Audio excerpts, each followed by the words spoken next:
I'm a Canadian writer living in Hartford. We hadn't been here long before we stumbled across Courtyard Arts, and there was just something about that building that filled me with curiosity. I wanted to know, what was it about? How did it start? So I decided the best way to get to the bottom of a story was to go to the source. So today I venture down to Dorset to Swanage to visit with Karen Delahay, one of the founders, to get to the story of Courtyard Arts. So how long did it take? I think we saw the building in 1994, and then we had to persuade them to let us have it, and that took a while, about a year. Right. That's still the front door, and then I think it took about another 9 months, a year to do the building work. I wouldn't even know where to begin.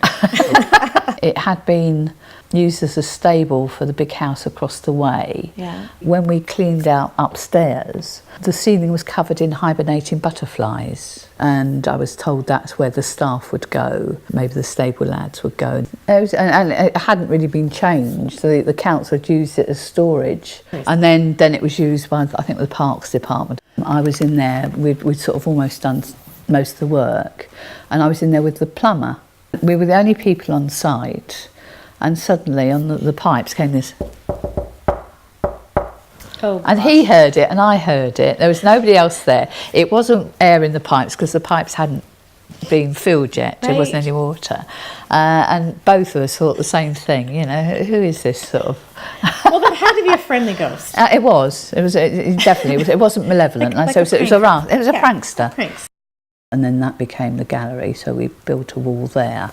So that became the ceramics, which Sue Mortar would do, and that's a picture of her. It's where they put the new door in, but it's in the same hole as before. That there is the door that Sue was standing next to. We took one of the hay bale things out the stables, and that's now used as the planter outside. Right. And left the sinks. two that are inside still. They're in situ. Yeah. So I said, leave those, yeah. So when you were doing the work, did you do most of it yourselves? Did you hire? How did it all get done? So there were certain things we could do, but health and safety and all that sort of thing. Couldn't do anything structural, so we couldn't take down a wall. See, at the time, one of the problems was that there were very few evening classes in Hartford. The assumption was that if you wanted to do something like that, or Ware, you go to college at Ware, you had to go somewhere. Yeah. But you had older people didn't want to travel, who had to rely on public transport. So let's have a look. Oh, it was Annie. She was closely involved from early days, Annie Tappenden. This was a project that I organised. We built a castle in the courtyard. This was one of the summer activities. No, it was a group of people called themselves Black Art, and we built this castle and then got the kids in and they decorated it and strung flags all over it. There's Fred again, 1994. This was literally only days, I think, after I saw the building. Okay. So it was improvisation in the room on the right hand side. Okay. So that's September 94. So there's me. I can't remember all the names. It's Heather. I can't remember all the names but these are councillors. One thing I can remember, I was at home once with my family. I think it was in the afternoon, and suddenly there was we heard this noise outside, and it's Peter Ruffles on his little scooter, and he had this funny little crush helmet, really old one, you know, with had leather flaps. And he'd just come straight from a council meeting, and he said he felt he had to tell me that we got the money. So this is a dinosaur footprint. He's got his toes there. It's incredible. Yeah. And then we've got bits of the equipment from the quarries that I find in the fields. And this is quite interesting. This is a candle holder that would have been kept in the cave. They made these little troughs to put their candles in. I know by trade you're an archaeologist, but what part of you is the artist? I got into it because of Courtyard, I suppose. I was interested in art before, but I think it was the practical side of it that I found at Courtyard. And then when I came here, you can't help but be inspired. And I always have my mobile on me, so I'm just out and about, you know. Full of inspiration. Yeah. This picture here it's based on sort of some medieval stone that was found in one of the quarries. Well, how did you do that, though? Like, how did you create that? This is the simplest of programs on your computer, something called Paint. It's just scribbling on on a computer and then fill in the colours. Right. So that's about the shale, and that's just slabs of stone, and that you find flint tools in the area, because of course there were people here for eons. Beyond the digital, and you fiddled and you doodled and all of how you're really making this not a big deal. But when I look at what you've captured here, I just have to ask you, where did it come from then? I don't know. I think we've got it in all of us. Yeah. I think it's a matter of finding it. I think it's the opportunity to find it that makes the difference. I think we can all see these things, and I could show somebody how to do that.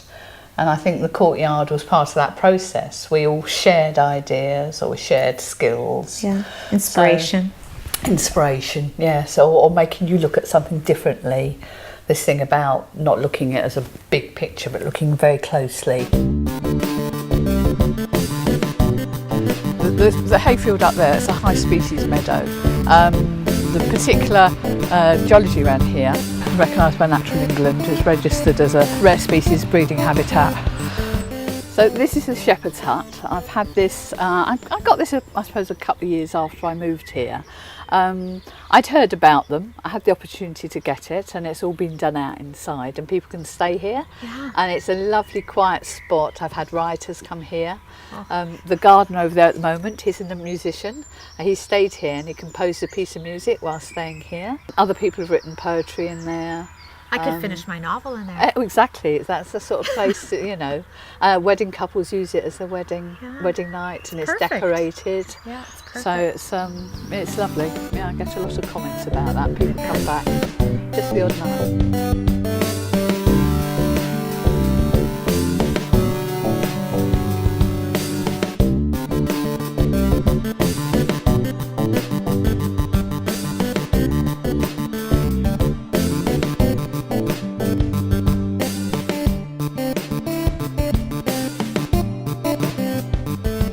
There was a lot of meetings, a lot of discussions. Who helped you along the way? Sarah Cope, young mum, 2 kids. Sue Morter, who's a local art therapist, worked at a local hospital and freelance. Julie Scarr. Various people, Stuart and Jane Hillen, Caroline Eyre. So there's a little body of us who had different interests, different skills, but I think it was a sort of dedication, a realisation that I think that was what made it work. We had to prove that we meant business, and I think that was it. I think we got the message over to the various local authorities. What sort of obstacles did you encounter while you were transforming the building? Disbelief, I suppose, is a simple one. People thought that, you can't do that, it's too big a job, look at the state of it, where are you going to get the money from? And how important do you think an arts venue like this for a community is? I think it's incredibly important. The initial ethos was that it would be a means of well-being, I suppose, relaxation, a common interest, way of getting people together through art, and all sorts of art, not just visual arts, but drama, literature, all sorts of things. I think art as a means of finding yourself and also communicating with others is very valid. It's lovely to know that something that I started, along with others, all those years ago, is going from strength to strength. I get a good feeling about that, and I'm sure the others do, so I wish them all well.